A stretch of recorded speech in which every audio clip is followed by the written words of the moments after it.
Hello friends, I'm going to do this video one more time. I've been messing it up all morning. I've tried several times. I don't know what my problem is today, but I think it's because I'm running my mouth a lot and I'm focusing a lot on the story mechanics today, and I realize that's not the point of these videos. So I'm going to try again, and I'm going to try and keep it short.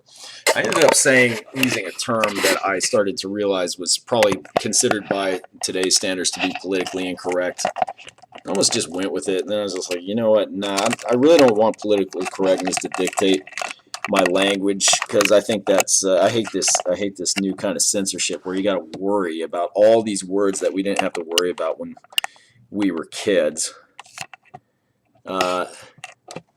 And just in case you're curious, the word was sissy. Now, when I was a kid, that just meant a wimp, and I asked myself after I said it,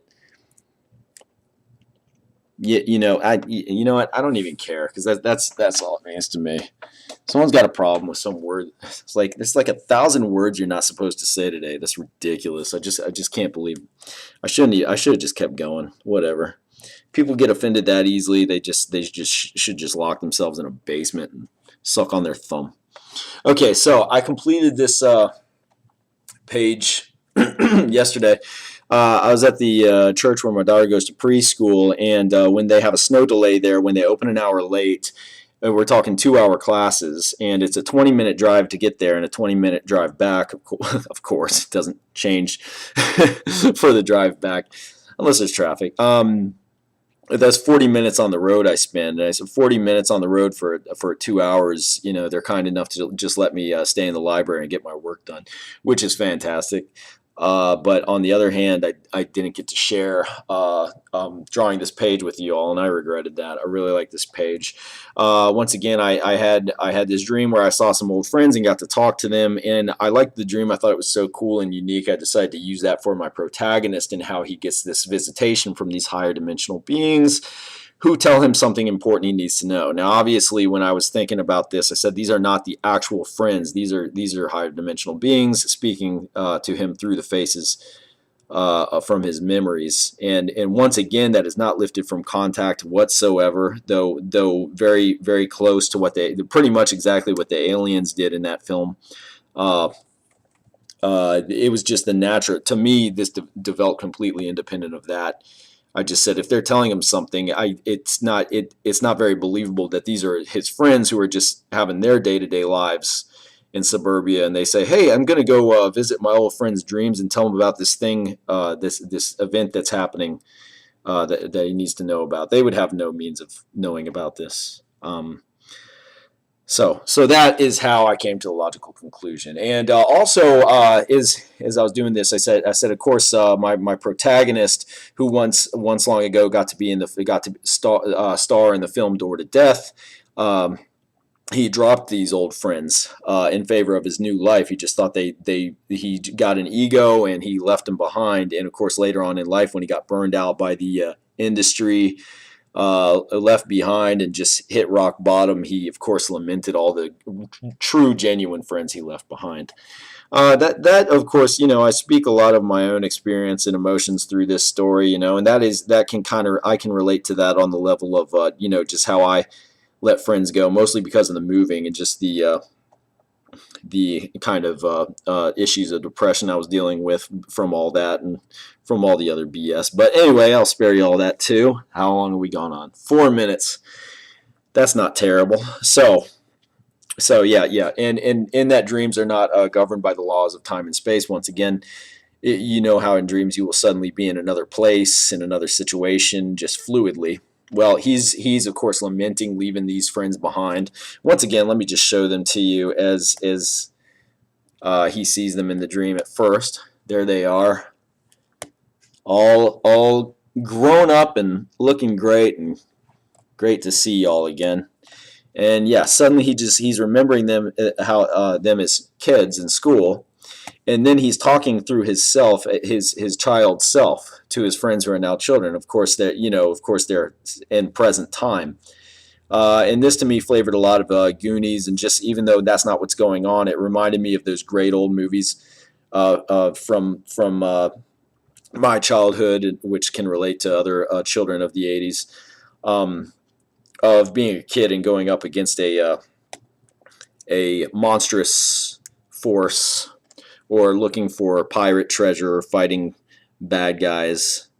That's just what this reminds me of. But mostly, this scenario right here is what. Adjust my camera. I really liked doing this. This is a scenario from Broken Vein, the novella. And once again, Door to Death, the comic series, has converged all these separate storylines. First, I had my 3 novels I wrote, and then I made my 2 independent films. And then when Door to Death came about, I converged both of those storylines from the novels and the films. And then after that, I wrote Broken Vein to refresh with new characters and new scenarios. And yeah, so this happened in Broken Vein, but this is now going to tie into the Door to Death, which I just love. I love combining all these branches into a central story where everything gets to converge, and I love that it's a comic. I love the medium of comics, and I love the way this is flowing these days. When I did the first 5 issues, I was obsessive. I just wanted to get this thing done in my life. It was just such a mission, and now I'm creating casually, and I just take it day by day, and I love it. Now getting to the illustration, finally, I drew the first panel, and I decided to save some time. I used the highlighter, copied and pasted in the next, and then the next. Now of course I made some modifications, so I erased the original, what I called it, I think the jellyfish, or the black jellyfish in the Broken Vein story is what they're seeing. And this is a scenario I loved describing. I thought it was a really cool idea for the jellyfish to contract like a fist, and then release and explode and hatch its eggs all over the place, like a squid releasing ink or something. Where's that octopi? I forget. Anyway, I thought it was such a cool scenario, so getting to illustrate it was a lot of fun. And yeah, you can see where elements of this have been duplicated, and with adjustments, and it's done fluidly enough. Like you see here, I had this rectangle right there, so I had to get in there and add on to the sides, which I did with the brush. I added some, I just had this branch right there, and then I just added another branch. It's seamless, you can do that with the tools.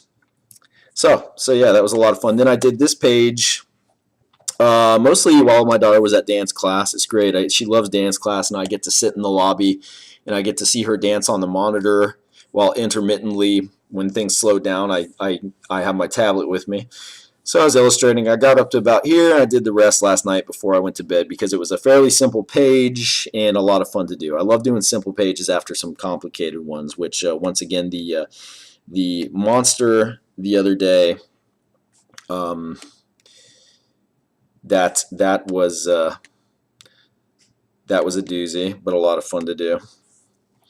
And simple pages are just real refreshing. So before we move along, you have here they're seeing the eggs being sent out across the East Coast, and here's a spoiler: these so-called eggs, there's not creatures inside of them. They create weaknesses, I guess, if you will, and they kind of hatch the other side, the other world from them. They weaken the barriers where they land, and I kind of thought it made sense that they have to be germinated by a human. So they have to draw the humans toward. They have to lure them in with promises of the same thing evil entities would do. Say, we'll give you eternal life, we'll give you all this cool stuff. Just bring us blood, help us hatch, give us your nightmares, give us your anger, your pain. And that's what happens in Broken Vein. So they are witnessing this as their dream selves. They're kind of perceiving what's happening on Earth as spirits. So in a way, they're kind of standing there, disembodied spirits. Uh,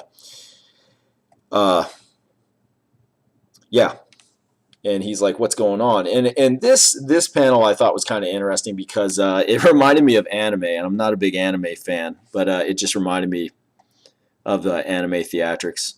And then we're back to what I prefer: gritty and imperfect reality. You know, uh, peep, just gross and grimy. So he's waking up in his trailer. And here comes the producer, who was introduced. Only, it was cool for me. This is the first time you see them meeting in person. Before this, they only knew each other through their communications on online chats, video calls. And this guy was originally a big fan. He's in the film industry. He called Winston back because he was such a fan of Door to Death. And Winston was really reluctant. He just kind of, you can tell in the original, he feels like he's being exploited a little bit, like he's just considered some old timer. And that's he's just a novel element. Like, oh, there's that kid from Door to Death. But it turns out this guy is actually a real appreciator of his visions. And, he tells him about his dreams and his visions and everything. He doesn't tell him the real experiences. He doesn't want people to think he's crazy or too crazy. And this guy just loves his ideas, so they're becoming business partners. So in a sense, and we're talking about the story, I'm still back to the story mechanics, pardon me, but I mean, I think it's cool in a sense.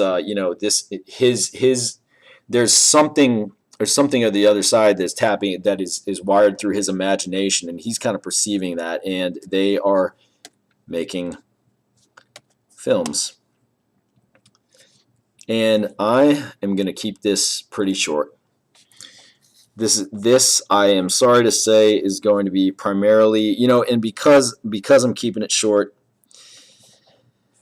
maybe I'll just find a better.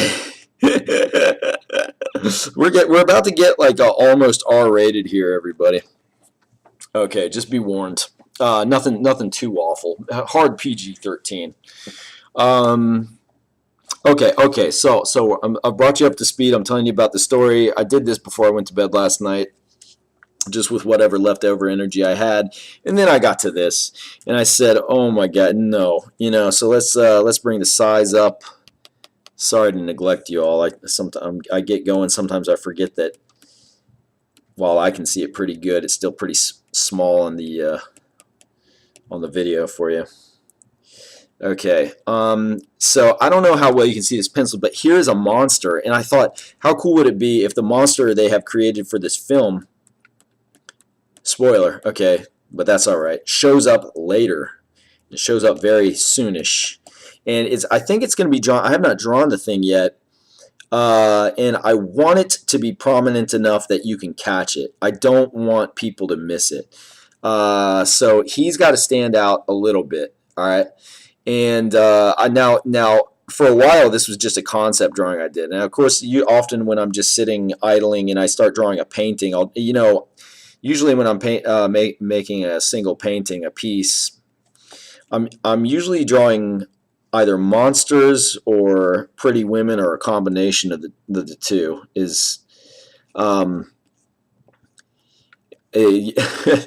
And in this case, I was just drawing a monster. Sometimes I start drawing a pretty woman, but she's got like, she'll end up, sometimes I say, Lee, come on, keep her pretty. Don't ruin this. And then I'll just end up drawing, huge sharp fangs and everything. It's just a way things have always worked out for me. Liking to draw women and monsters. It just can't help that some of the women become monsters. But I'm often drawing those things. And if it turns out to be a really cool monster, later on maybe I'll think, oh, I'll use that guy, and that's what happened with this. I was thinking just some zombies are going to get at some bad people. There is going to be some ironic, gratuitous violence coming up here. And that is a guilty pleasure of mine.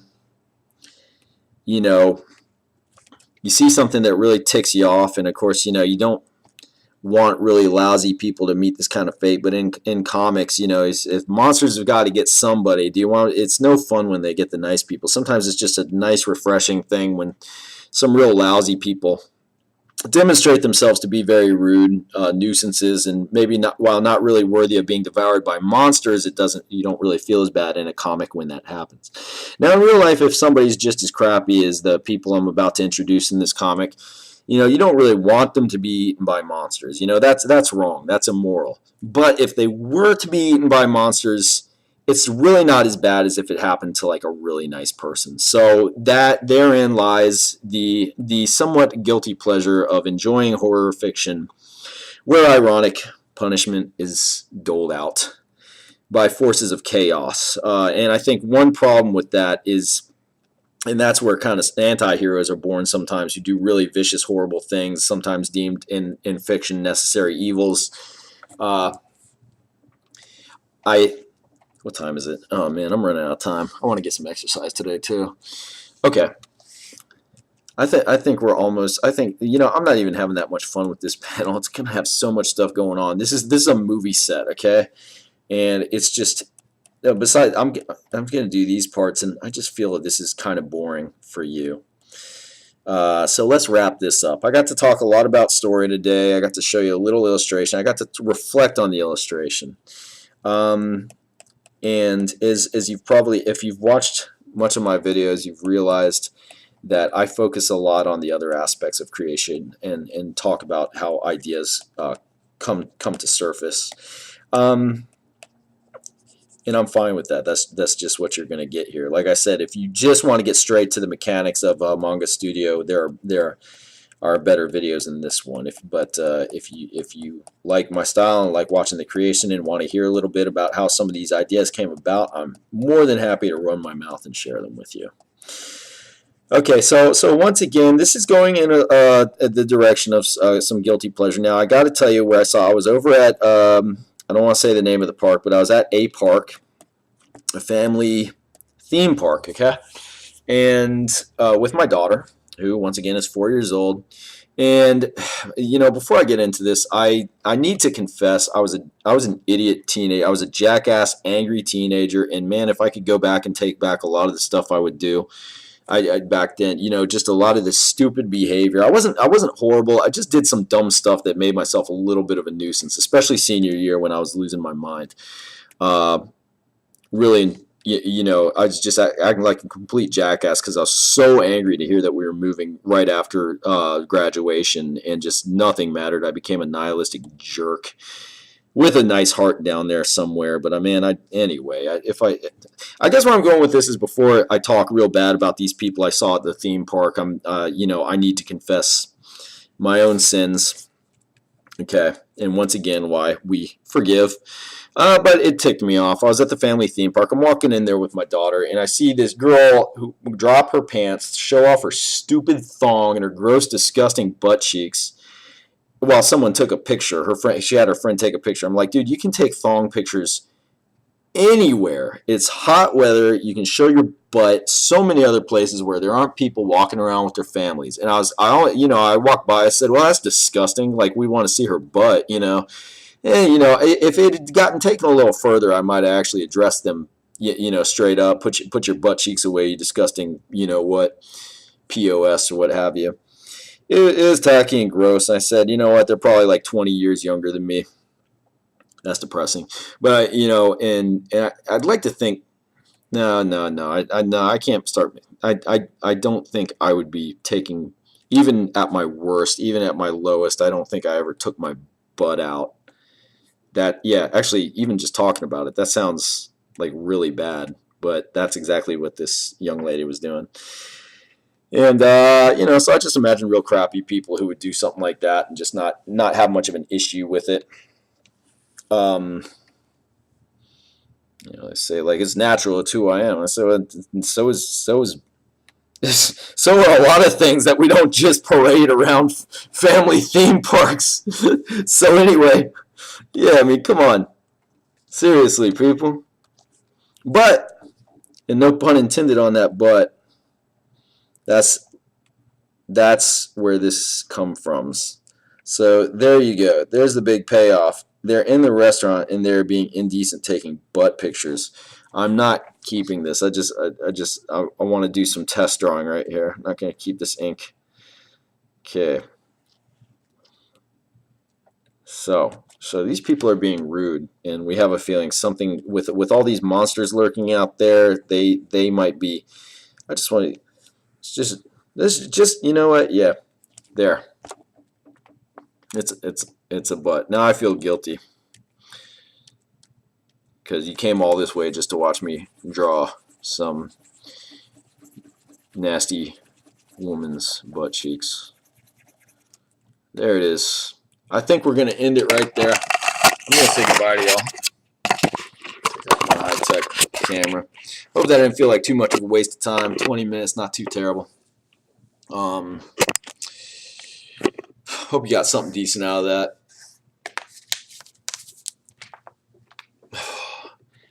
I don't know how to feel about this video I've just made, but I think we're gonna keep it anyway, and I'll share it with y'all. Stay tuned. We'll do more illustrating soon.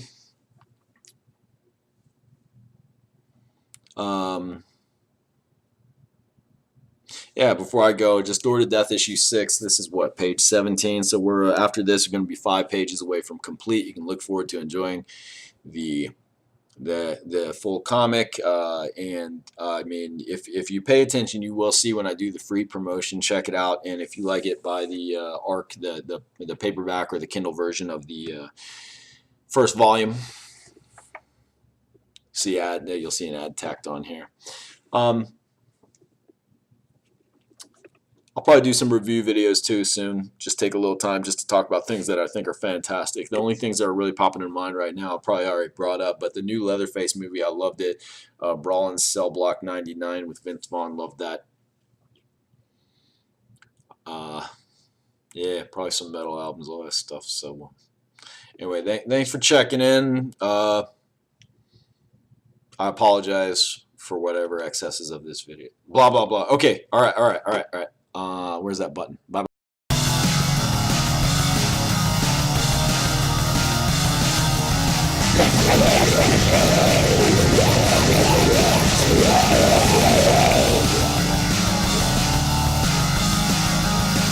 Door to Death, Volume 1, Revive Hive, collecting the first 5 issues of Door to Death in the single Charlotte comic.